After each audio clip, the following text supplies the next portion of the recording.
সংসারে রং মাখার নামই সংসার। এমনিতে সংসারে হাজারটা কাজের চাপ, মাসের শুরুতে সেই চাপ যেন আরো বেড়ে যায়। তাই বাহিরে নাস্তা করে মাসের বাজারটা করে এনে সেগুলো গুছিয়ে রেখে পাশাপাশি দুপুরে রান্নাবাড়িও করে নিলাম। আসসালামু আলাইকুম, কেমন আছেন সবাই? সকালে ঘুম থেকে উঠতে উঠতেই যেন দেরি হয়ে যায়, তার উপর আবার বাজার করতে এসেছি নাস্তা না করেই, যার কারণে দোকান থেকেই নাস্তা করে নিচ্ছিলাম। একঘেয়েমি রান্না করতে করতে মাঝে মাঝে কিন্তু এভাবে একটু বাহিরে নাস্তা করতে ভালোই লাগে।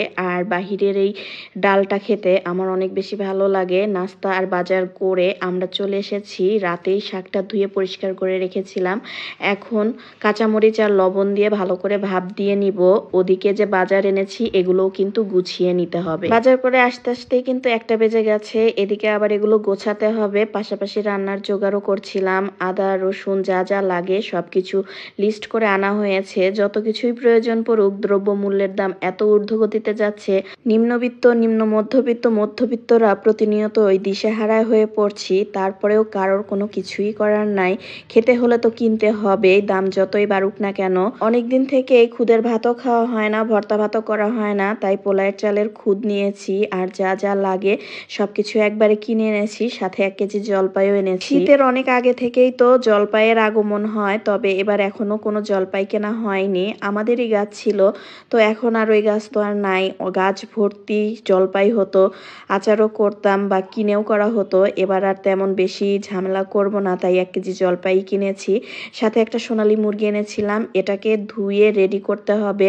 আর এই মুরগি পরিষ্কার করে কাটতে কাটতে প্রায় আধা ঘন্টা সময় লেগে গেছে। সাথে আবার মুরগি আর লাল শাক ভাজির জন্য যা যা লাগবে সবকিছু কেটে রেডি করে নিয়েছি। শাকটা তো ভাপ দেওয়া হয়ে গেছে।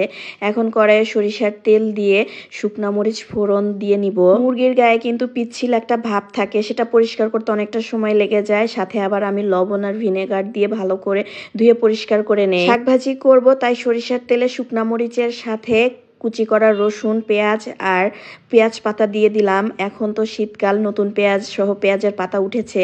আর এই পেঁয়াজ পাতা দিয়ে যে কোনো ধরনের খাবার রান্না করলে কিন্তু অনেক বেশি স্বাদ হয়। সবকিছু লাল লাল করে ভেজে নিয়ে ভাপ দেওয়া শাকগুলো দিয়ে এখন ভালো করে নেড়ে চেড়ে নিব।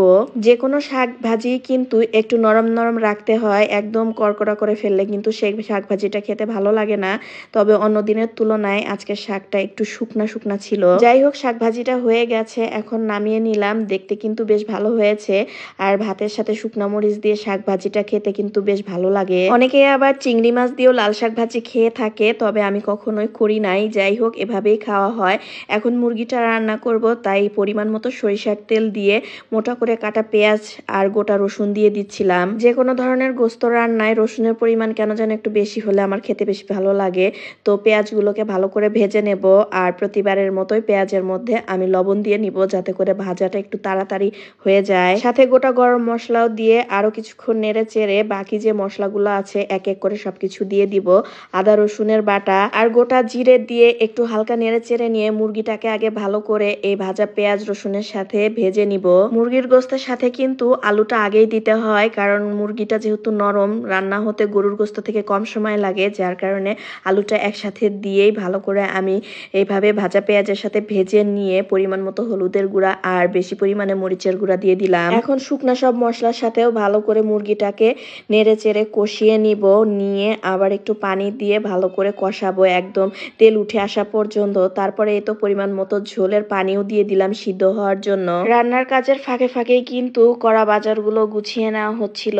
অন্যদিকে এই যে আমি ঝোলের পানি দিয়ে দিয়েছি, যখন টেনে আসবে পরিমাণ মতো ঝোল রেখে গরম মশলা ছিটিয়ে তরকারিটা নামিয়ে নিব। যেহেতু সোনালী মুরগি ছিল, তাই রান্না হতে কিন্তু খুব একটা বেশি সময় লাগেনি। ঝোলটা টেনে তেল উঠে এসেছে।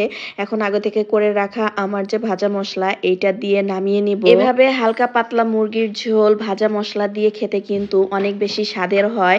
দেখতে যেমন লোভনীয় হয়েছিল, খেতেও কিন্তু এভাবে রান্না করলে অনেক বেশি স্বাদ লাগে।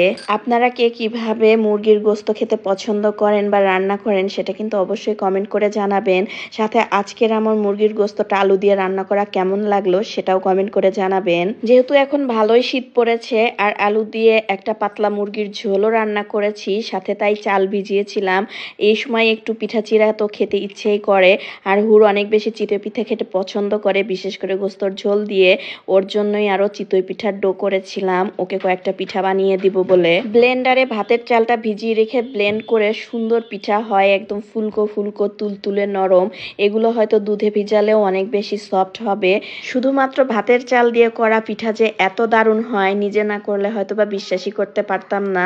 মুচমুচে এরকম পিঠার সাথে গোস্তের ঝোল আর আলু দিয়ে খেতে কিন্তু ভীষণ স্বাদ লাগে। দুপুরে গোস্তের ঝোল দিয়ে ভাত খাওয়া হয়েছে, গোস্তও খাওয়া হয়েছে, আবার জাল দেওয়ার কারণে কিন্তু ঝোল অনেকটাই কমে গিয়েছে। এখন এই গোস্তের ঝোল আর আলু দিয়ে হুরকে পিঠাটা খাইয়ে দিব। কোনো একদিন হয়তো ভাতের চাল দিয়ে ফুলকো চিতই পিঠার এই রেসিপিটা ফুলভাবে আপনাদের সাথে শেয়ার করব। আজকের ভিডিওটা এই পর্যন্তই। ভালো লাগলে কিন্তু অবশ্যই একটা লাইক কমেন্ট শেয়ার করে দিবেন। সবাই ভালো থাকবেন, সুস্থ থাকবেন। আল্লাহ হাফেজ, টাটা।